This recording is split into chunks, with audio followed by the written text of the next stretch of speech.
Kathleen, way to bring the flag up. Better late than never. We still had it present. That was good. So the first topic on the agenda, and I'm sorry, I'm looking to the right. I've got two screens running here.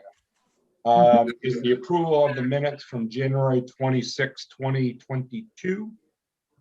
The only thing that I think, which I saw on there, was I think Rob and Amy were still present, weren't they? But they were quasi, they were listening in. So I don't know if they're technically absent. Rob, was that right? I would say technically absent. Amy did dial in to connect the meeting, but then she either handed off the controls. We were in another meeting with the EMS folks. So I unfortunately, Tom, I didn't hear any of it or participate. Okay, all right. Sorry about that. All right, that's fine. Did anybody see anything else other than that? I did not. Okay. All right. Hearing that, can I have a motion to approve the minutes as submitted by Kathleen? I make a motion to. Okay, can I have a second? Second. Okay. Who seconded it, Joe? Joe Amartino seconded that. Okay, All right, all in favor, please say aye. aye. Aye. All opposed, say nay. Any abstentions? All right. Extension. Yep, Rob abstained. Motion carries. All right, number 2, public comments. I see we have one participant from the general public. Linda, not to call you out, but if you'd like to speak, the floor is yours. I'm all set, thank you. Okay. All right. So elections of officers.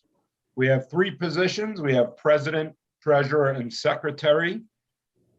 I'll make it known that I'd like to stay in the position as president. I'd like to campaign, one of the shortest campaigns ever. I'm campaigning. Anybody wants to do a coup of the current administration, please let me know. Hey, real easy to do. I nominate the slate as it currently exists, except we got to deal with the treasurer thing. Exactly. All right, so if I'll anybody second that. else wants, I'll Rob, you're second running Joe. for All right, wait a treasurer? minute. Okay, No, nomination. I'll second Joe's motion. Oh, I thought you were running for treasurer, Rob. Actually, I guess that raises a good point, though. For the treasurer, does that position become the elected or the new hire for the town's treasurer? That's my interpretation.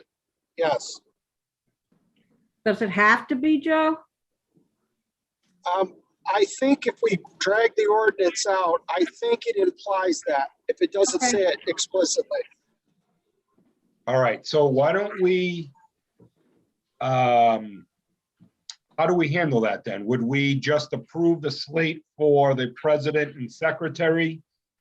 And the treasurer would be a TBD until we can review the, I'm drawing a blank on what we just said on the bylaws. The ordinance. The The ordinance. ordinance.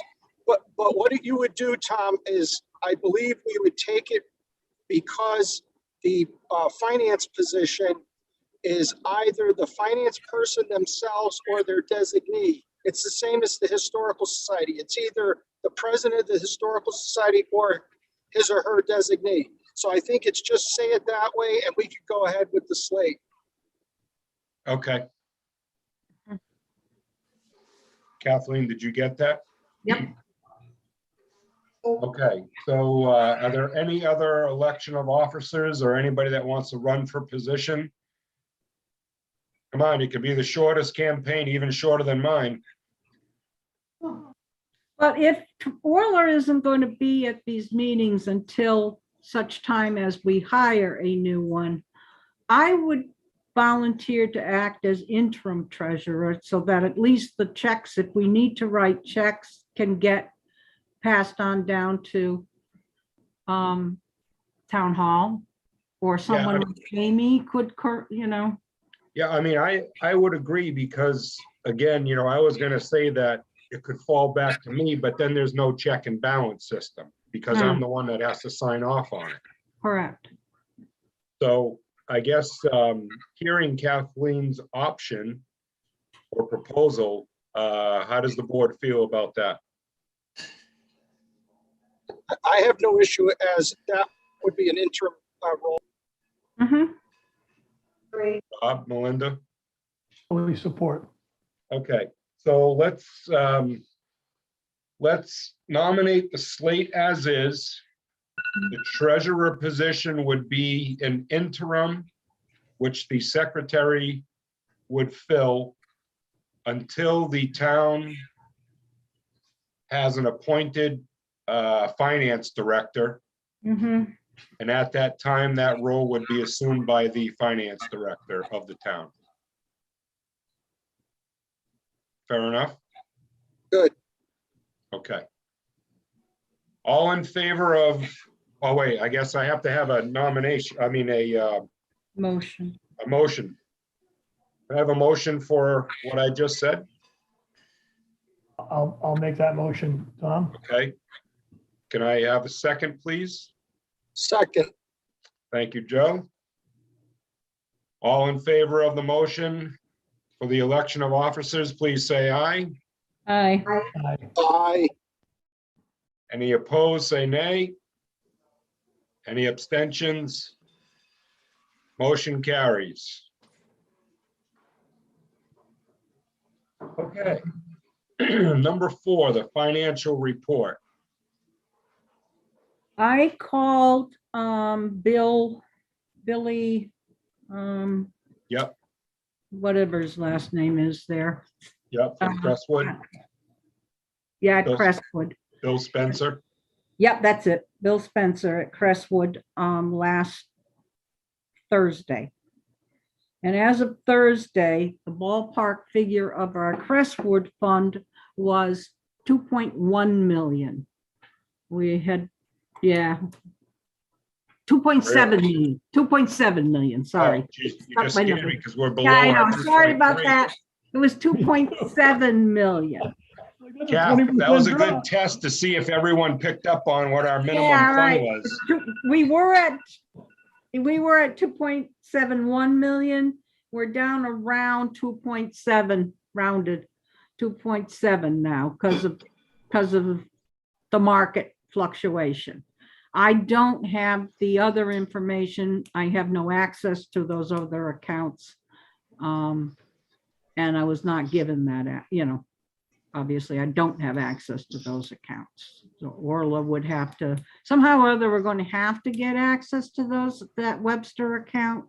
Linda has texted me that Aaron is the deputy treasurer. Aaron McGarry has been appointed deputy treasurer. And I'm sure that, and Amy can correct us if we're wrong, that Paula in that finance office must have access to the Webster account. She probably reconciles it. Yeah, That's likely the case, Kathleen. We probably want to go through signature cards as well. I don't know what other accounts, I'm sure all the other accounts, Amy's worked through that with Orla, but these might have gotten not disregarded, but maybe not put on the front burner. Right. Well, I don't want to, we wouldn't want to really change anything right this minute because.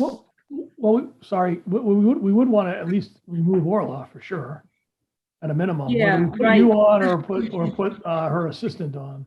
We probably want to We'll make sure Paula is on it. Possibly put Aaron on for now.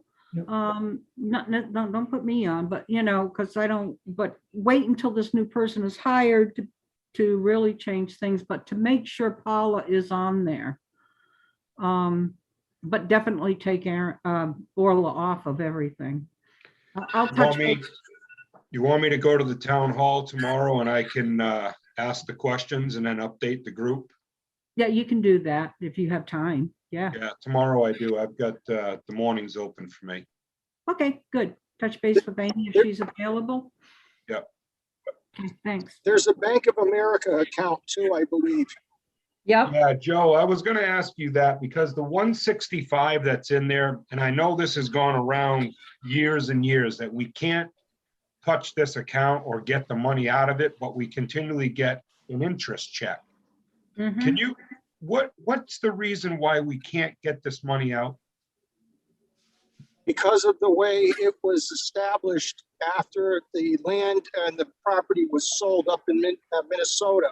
However, the only way to break it is to use the Attorney General of the state of Connecticut.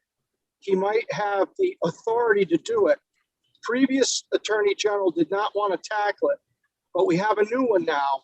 And if somebody really wanted to do it, we could probably band together 2 or 3 organizations. The Whiting Trust also has the same problem as the Turtleneck Trust. So I'm willing to fight this one again if somebody really wanted to go at it hard, but it will require some legal fees to get this done. Well, I know it's one of these situations where I know we've brought it up, and I know even before Joe Lindley had passed, I know it was a discussion. I mean, it's up to the board, but should we at least investigate this and see what it would cost us? It's just a shame. I mean, yeah, we're getting interest on this, but to have that sitting in our other accounts, making more money, I think it'd be better. I think, we'll advise for us. What's the board's flavor on this? I agree with you, Tom. It seems like that money's not working for us except for some low interest that we get a couple times a year. So it makes Yeah. sense to put it in the other account, in the Crestwood account or wherever else. Right. Yeah, I totally agree with the group, Tom, and also I like that Joe is stating, there's some new players, a new attorney general, so it's not like we're just going banging at the same tree, hoping for a different result. If there's new people involved, maybe it's a time to make another run at it, and if we could free it up, it'll be better long-term to get that growth into the account to help support what we're doing. One topic related to that is we don't have to fund the lawyer ourselves if we can get some of the recipients of, or the beneficiaries of the Whiting estate to do the same thing with us. And that would be the church, fire company, historical society, and I think Village Improvement Society.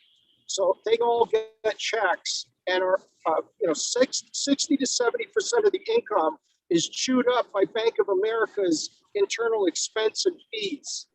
So I'd love to take that project on and at least fish out with a lawyer how much effort it might take. Okay. So would we have to vote on appointing Joe as a lead on this as a subcommittee, or is this something that we just, Joe will get some information, come back to us, and then if we have to meet as a group with the other organizations, we go that route? Is that what you're interpreting, Joe? Yeah, I'm thinking, let me talk to the recipients of the Whiting Trust and see if they're willing to get on board with this, just to see if we have a partner in this. And that'll only take me a week or so. And then I can report back to our board just to see if we have no partner, then we can make an email decision whether we go ahead or not. Okay. Got it. Okay? Yep. All right. Thank you. You're welcome. Kathleen, do you have anything else on the financial side, or does anybody have any other questions regarding finances right now? Tom, I was going to bring it up under other business, but maybe this is a time because it's a financial question. My question is, do we have roots tied into Crestwood? And is there a compelling reason to stay with them? And I'm not asking the question because I think we should move away from them. I'm asking the question because I think it might be worthwhile to explore some other options and bring it back to this group. And those other options we may say, hey, Crestwood's is fine and we should stay with it. But I'd be willing to put a little bit of energy into what other options might be out there. If the group's open to it, I'm not wed to it. If the folks feel like they've been terrific and there's a long tie here, I don't necessarily want to do it. If we feel like it may be some benefit, I think there might be, but I'd want to explore it and then loop back. So it's kind of an open question, Tom, to the group. Yeah, no, it's a very good question because we've talked about this many times, over the past years too. I mean, Crestwood, I think, does a great job, and they're doing what we've asked them to do based on our allocation. My only concern, and I wanted to bring this up, and I'm glad you opened the door on this, when it comes to the fees from Crestwood, the fees end up being about 1.2, 1.3 basis points. And one of the things which I think we do need clarification on is their fee structure. Because generally, when you have a lump sum like this, which is a sizable amount, usually the first 500,000 is based on a percentage, cost-based points, and then you get reductions as you increase up.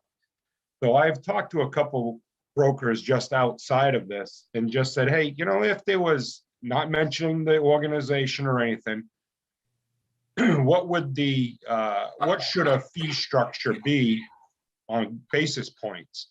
They said it should be somewhere between 0.75 and 1. Mhm. So I think it's something that we should ask them. I don't know if we've ever asked them to justify the basis points, but it might be a good question. And at least it kind of, puts a flag out there that says, hey, we're looking, Yeah, if I could build on that a little bit, Tom, from what I've learned is that exactly what you said, but also two other points. One, there's oftentimes entities that focus on more philanthropic, nonprofit investment, endowments, et cetera, and they could be as low as 0.5%.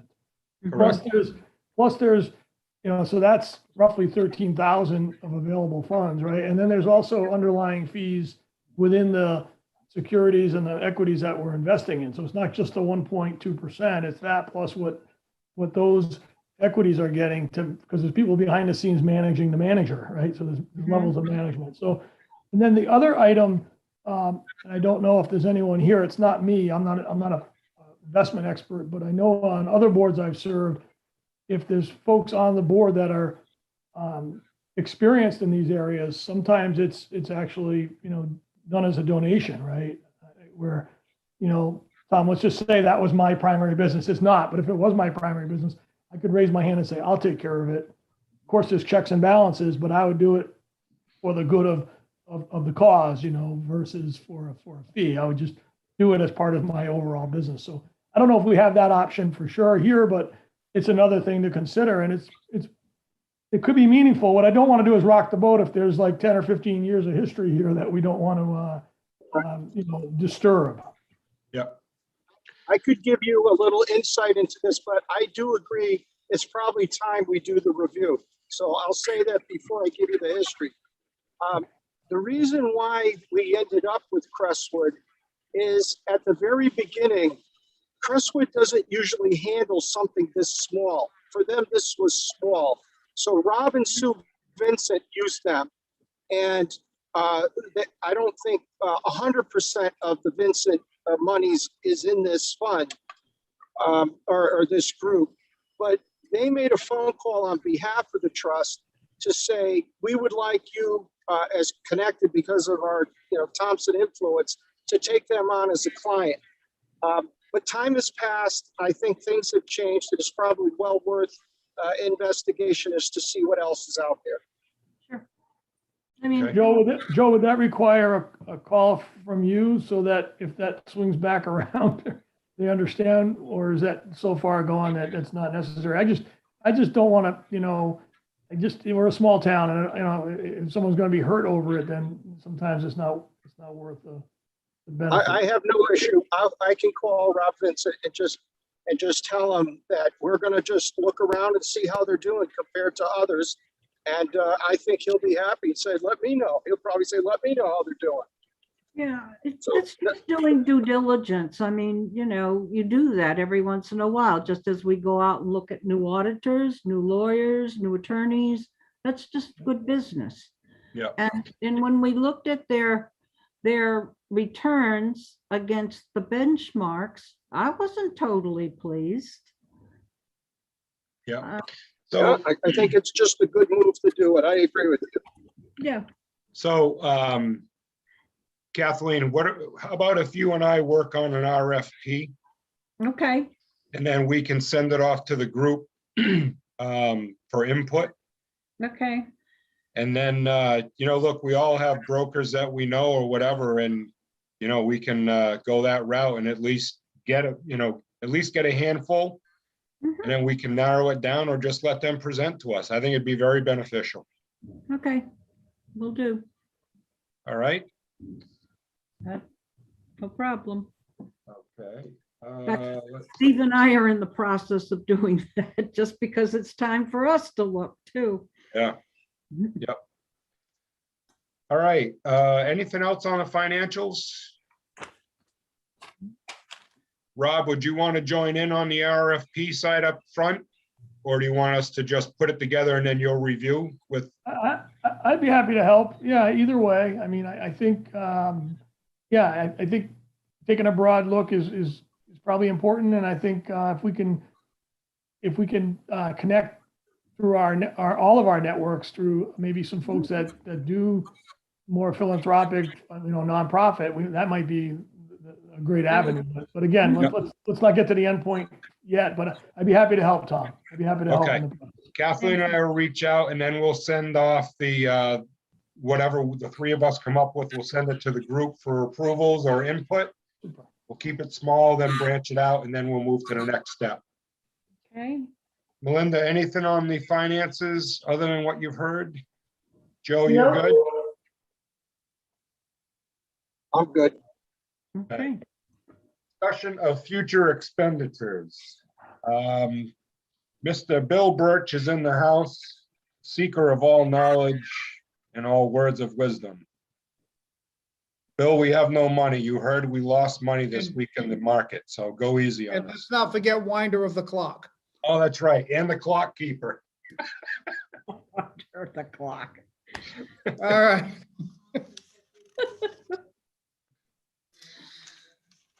All right, so first of all, the window project, the windows are on site today. They showed up and they started installation work.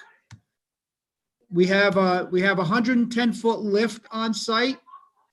And I have asked Cronenberger, while the lift is here, I'd like to do an evaluation of the soffits around the roof line, because I know there are some voids there, and the starlings get in the spring and in the fall, and so that's A, we get birds in the building, which isn't good, but B, that's leaving an open penetration point. So just while the lift is on site, I want them to do an evaluation and give us some kind of a ballpark estimate. Bill, are those wood gutters up there along with the soft, or are those copper? I'm trying to remember. No, so the gutter system, the gutter system it's a wood structure. Yeah. Which was originally lined with galvanized. Okay, And that's been patched. That part is pretty tight.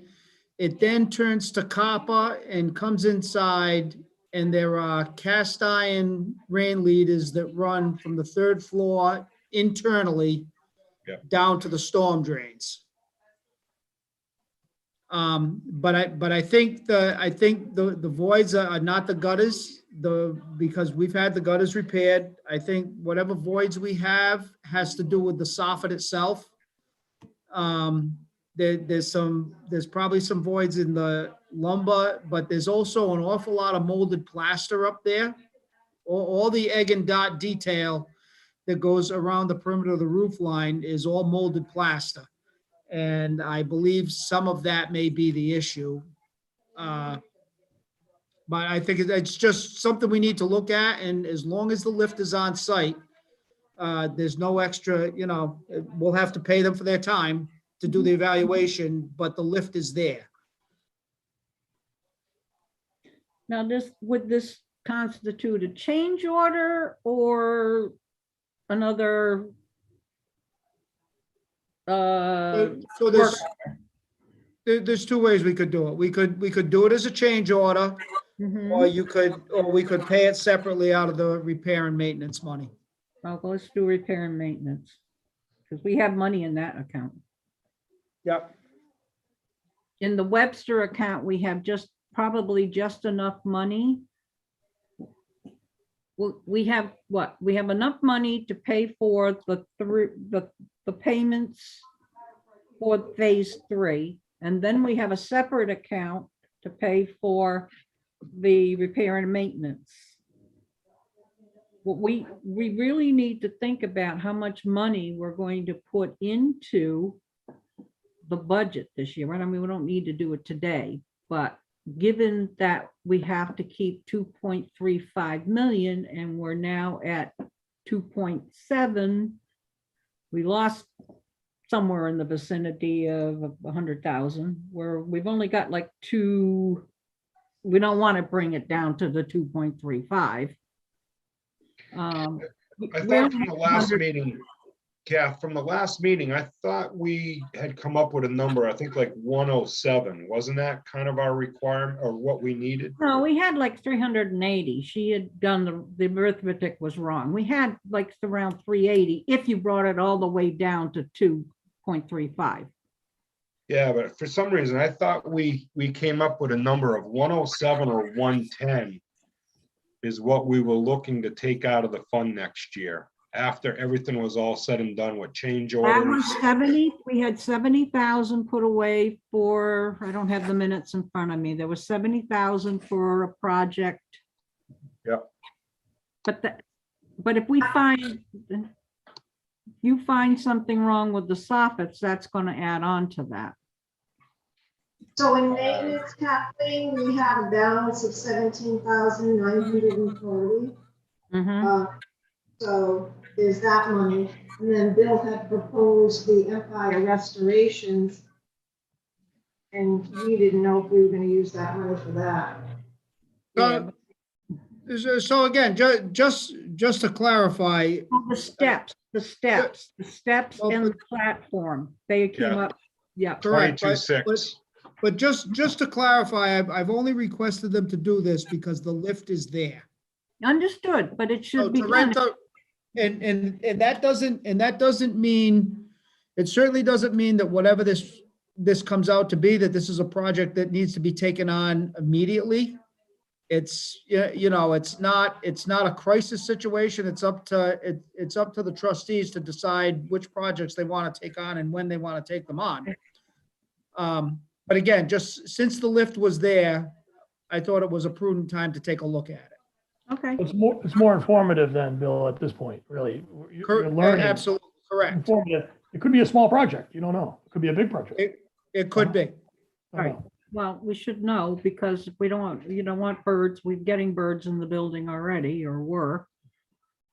And maybe Okay, Kathleen, so- maybe to that point, there may be 2 phases where you can do a stopgap and then do a bigger project we can plan for later. Right, you can put screening around where you find holes and, So maybe rather than trying to pick a number, we just approve the small funds to the hourly wage to have them do an analysis and right, see what we learn, and then we can put a plan around that. I agree. Bill, does this require, are they going to submit an invoice, or how will we get billed for this? Or does it fall under a change order? Well, again, as I said, we can do it 2 ways. We can we can have them put it in as a change order, or we could have them submit a separate invoice depending on how you decide you want to pay for it. If you decide you're going to pay for it out of repair and maintenance, then they should submit a separate invoice. I think it's cleaner that way because it is a separate project. Yeah, Mm. okay. Okay, so, now, that's what we're doing now, but to move on to the future projects, the Rescavage Auditorium, we had talked about the wheelchair lift. Mhm. I have a site meeting scheduled for, February 17th at 11, just in case anybody's around and they want to sit in on this. Our architect will be on site, on site to look at it. And I am not sure if the structural engineer is going to be able to be there that day or not. But if not, we'll get back to him. So we've had a couple of looks at it, and it appears as though, our original plan is going to work. The lift is only about, it's only about 28 inches, I believe, is the level we have to move to get somebody into that auditorium. So we're going to look at it. We have everybody on site the 17th. So again, we don't have a solid number on this. So once we get everybody on site, then we'll have to get the mason in, and we'll have to look at the carpenters to do the finish work and put together a solid number for that before you make a decision about whether to go forward and put that into the budget. Bill, what time is that meeting? The 17th at 11 a.m. Okay, Then we're also looking at, some of you remember, I don't know, several years ago, we had looked at taking the doors out of that auditorium and replacing them with period correct doors. We had a drawing developed, and at the time, we couldn't find anybody that really wanted to do this job. Brunahan's built the doors for the balcony, and I don't know, they were about $1,200 a set, which was not all that bad. The price we got on these doors was $56,000, so we all just shook our head and said, yeah, right. So what we're doing is the architect is coming up with an updated drawing, and we're gonna put that back out there to see if we can get somebody to build us these doors for a more reasonable price. We've got the variance from the fire marshal, because when the doors opened out, the size of the landing was not up to code. So Rick Hayes was the fire marshal at the time, and he gave us the variance, said it was okay to go ahead and do the project anyways. So we're coming up with a new drawing to get that out for pricing on those doors. Bill, do those doors have to have the crash bars on those? We're looking into it. I believe they may, but we're looking into it. They do not, they're not fire rated doors. They don't have to be fire rated, but they may have to have panic hardware. Okay, So as far as the audio, Bill, if I may, at the time, I have a lot of network into manufacturers of custom doors. So if you're short on people to look at it, let's connect offline. well, And I certainly, Rob, and as soon as we get this updated drawing, well, I'll make sure that I get you a copy so that you can kind of shop that around a little bit. Yeah, we could work together on it, and there's no affiliation of mine, just people that I know in the business. So if it works, we can make that connection. Yeah. That would be awesome. Okay. As far as the audio-visual project, so we've had Connecticut Business Systems in, Environmental Systems. So Connecticut Business Systems, I believe, handles all of our copying machines and that sort of work. They've been in. Environmental Systems, who just did the new intercom system, they have also been in. And we have a third company, it's called Rosati Acoustics. And they're going to come in to evaluate the audio-visual system that we had discussed, the projector, the screen, the sound system, and the acoustic treatments needed to make it all work. So again, I don't have any solid numbers for anybody, but they're working on it, and we will have at least three proposals. And then from there, you can all decide, which, if any, you want to go with. I know we've got two vendors that had talked about having a retractable projector that went up into the attic and disappeared into the ceiling. The third vendor is talking about a rear-mounted projector with a short throw that would actually be behind the screen and from the stage and project to the screen. So we will see, we'll see what happens when we get the numbers on that. Mhm. And the masonry work, the caulking and the platform work was 12,800. To replace and reset the steps was, I believe, 9,800. I went back to our masons. I requested to see if they could give us a little better deal if they put the projects together. They're working on that. They haven't gotten back to me with the new price yet. But they did mention that it would probably be better for them if they could get in there early in the year in the spring. They have a lot of work with Boston University and Smith College. And so as soon as the colleges are out, they have to develop most of their crew work to them. He told me they'll do it in the summertime, but they may be able to do better for us if we do it earlier in the year. Well, hopefully they give us a good price to get them in there sooner and we can just make a quick decision. We want the spring robin egg discount. Yeah, they just give us extended terms, no problem. We give There them you a go. down payment and extended terms so they can start. Perfect. I like that one, Joe. Bill, you want us to write up these negotiation tactics? Right. You go right ahead and to Joe's point, I'd be willing to bet that Mario would do that. No, Mario will give them also gift certificates at Jill's Bistro, Milltown Grill, all the local fine dining establishments. We support local. And that's all I've got for you. Okay, well, that'll eat up a lot of our money, so. Bill, any thoughts what you're thinking on overall with that handicap lift or accessibility? Other than the lift itself, is that going to require concrete? I mean, what are we talking to go up to, what is it, 24, 26 inches? Yeah, something like that. So it's a pretty involved project because, we're going to access that closet that's in the Ramsdale train room. We're going to access that closet, but then the lift has to pass through the air shaft. So there are air shafts that run from the basement to the roof on each side of the building, and they're pretty substantial. They're probably 2 feet deep. Each one has two sections, one 3-foot section and maybe an 18-inch section.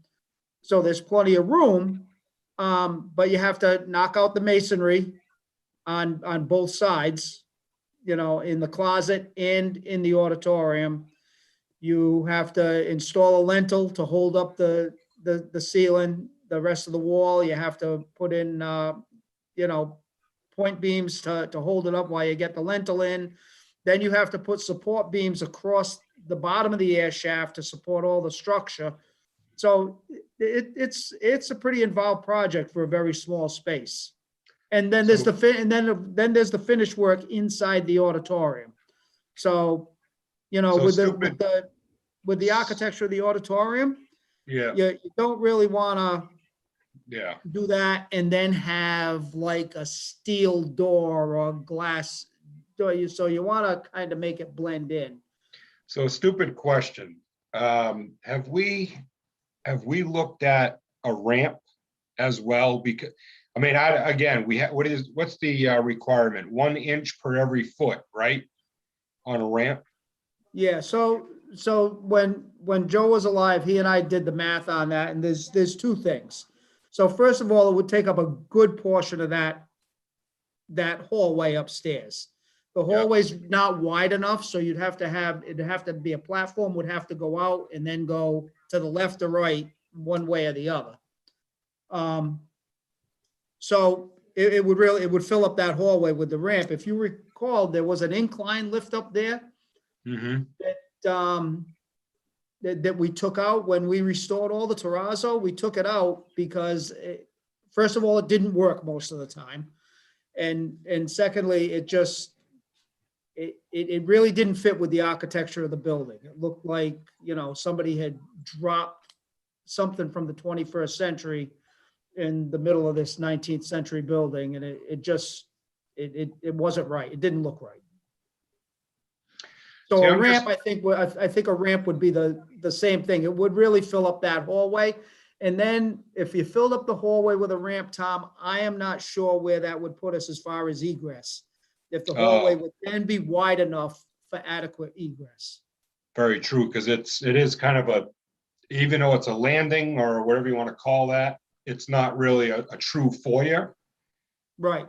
Yeah, no, that's a good point.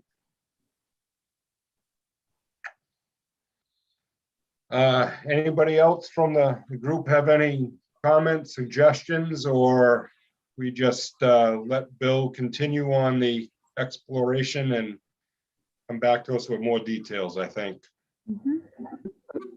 Yeah, I support Bill continuing, and I do appreciate that he is sensitive to the, architectural characteristics of that building. So I know I have known people in his role that have not had that sensitivity. So thank you, Bill. All right. I believe we are on to other business. Is there any other business? I know we talked about the financial aspect. Is there anything else? None for me. Okay. Oh. Yep, go ahead, Melinda. Other thing that I think we should consider, when I was hired, one of the goals of the Board of Ed was to make the building come alive for educational purposes, right? That was always the goal. And we were going to start to do that with lecture series up in the Rascavage Auditorium. And what threw us off course was obviously the lift to get into Rascavage. But the other thing was and this has come up several times when I've posted things on social media, people asking questions about having the museum accessible to the public. And so wondering out loud, is there a mechanism that we could put in place to have someone paid as a curator to open up that building or the museums upstairs at least one time a month so that the public could have access. And I just think the board should consider that because those 3 museums upstairs are not visited enough. And it would be nice to be able to open it up to the public. So I think when we're thinking of things that we're going to, fund, just keeping a possibility aside for some type of regular, once a month, having the museum open. Oh, I think that's a very good point. And I agree with you. I mean, I don't think enough people know what we actually have, what gift that is, and what better place for the history of our town, that affects so many parents, students, you name it, past, present, and future, to understand the meaning behind it all. If we were to open that, do we or are we required to have a security officer as well? I would think that would be the good thing to do. You'd certainly want backup. You wouldn't want a custodian and a curator up there by themselves. I think we would have to put some security on there, but even if it's only open for a couple of hours on a Saturday or a Sunday once a month, it wouldn't amount to that much. Yeah, no, I think that's something we should look at, and we can always tie that in with the town too, with the rec department or however we get the word out.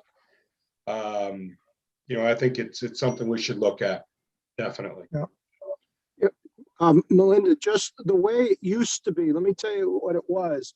It used to open the first Sunday of every month.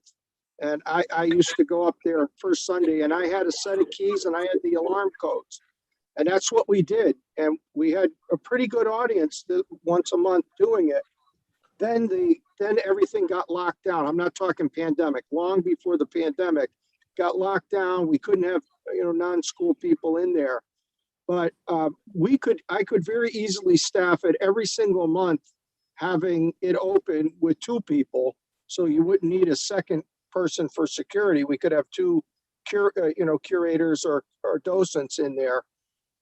It's just the access as always. It's always been about access the last 15 years. So if you want to work that out, I'll staff it.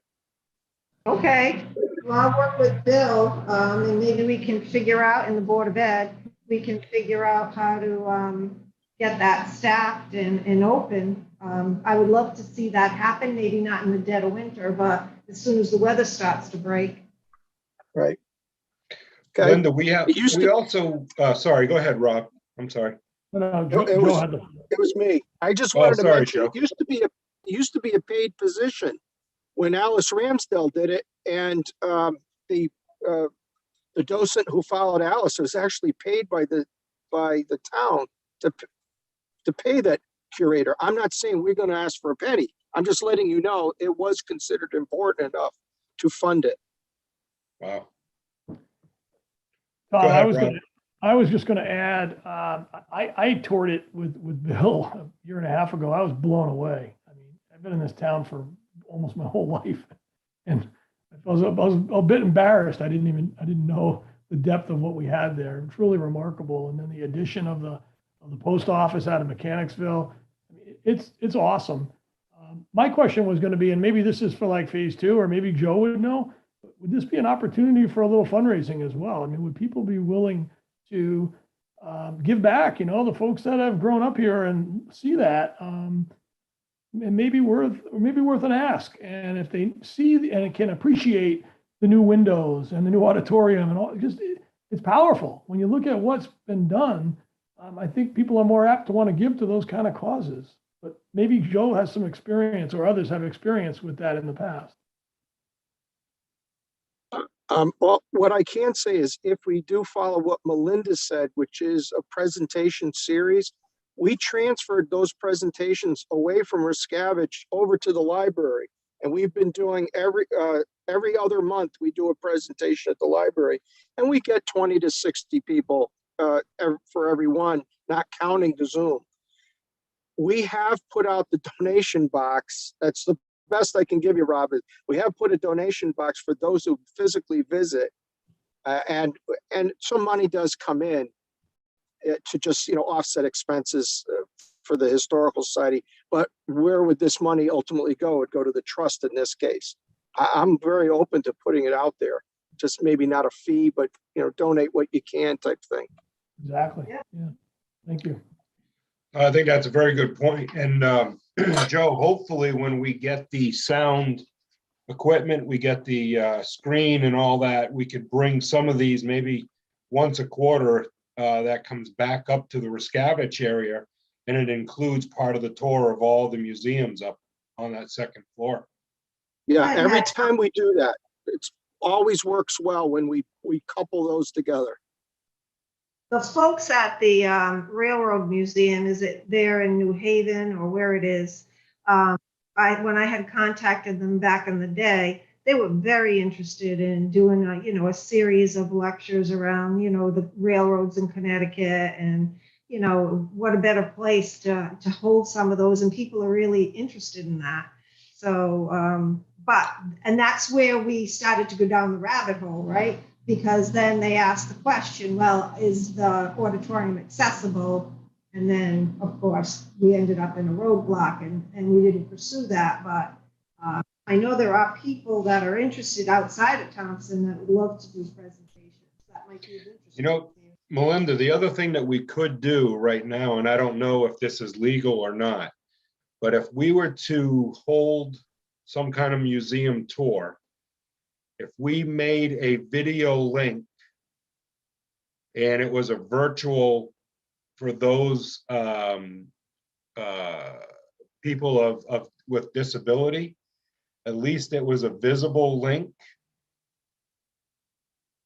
You know, I'm just throwing it out there because it's a shame that if somebody wants to see it but physically can't get there, it'd be nice to at least have that option as a virtual link. You know, during the time period that we are open, they could sign in, you know, or something. I'm just thinking out there, you know, until we get, you know, the modifications. I know the last time Joe came out and did a presentation for grade 6, we took some pictures, we put that on social media, and some of the comments on those Facebook posts were that they had graduated and never saw the museum, right, and would love to come back and see it. So I know there's an interest in learning more about what's up there.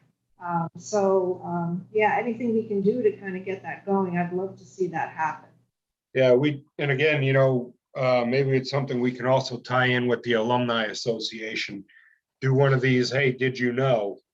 And we do a virtual tour, we do a live, whatever it is, and we have it posted on the Alumni Association as well. Bring that up at the next meeting. Yep. And Rob, getting back to what you said, you know, being in this town all of our years growing up, I've said this a couple of times when I was in school and we went past those doors were never open when I was in school. And we were always told that Mrs. Turtleot's body was behind those doors.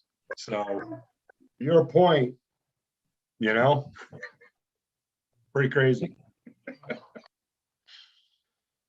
All right, any other business?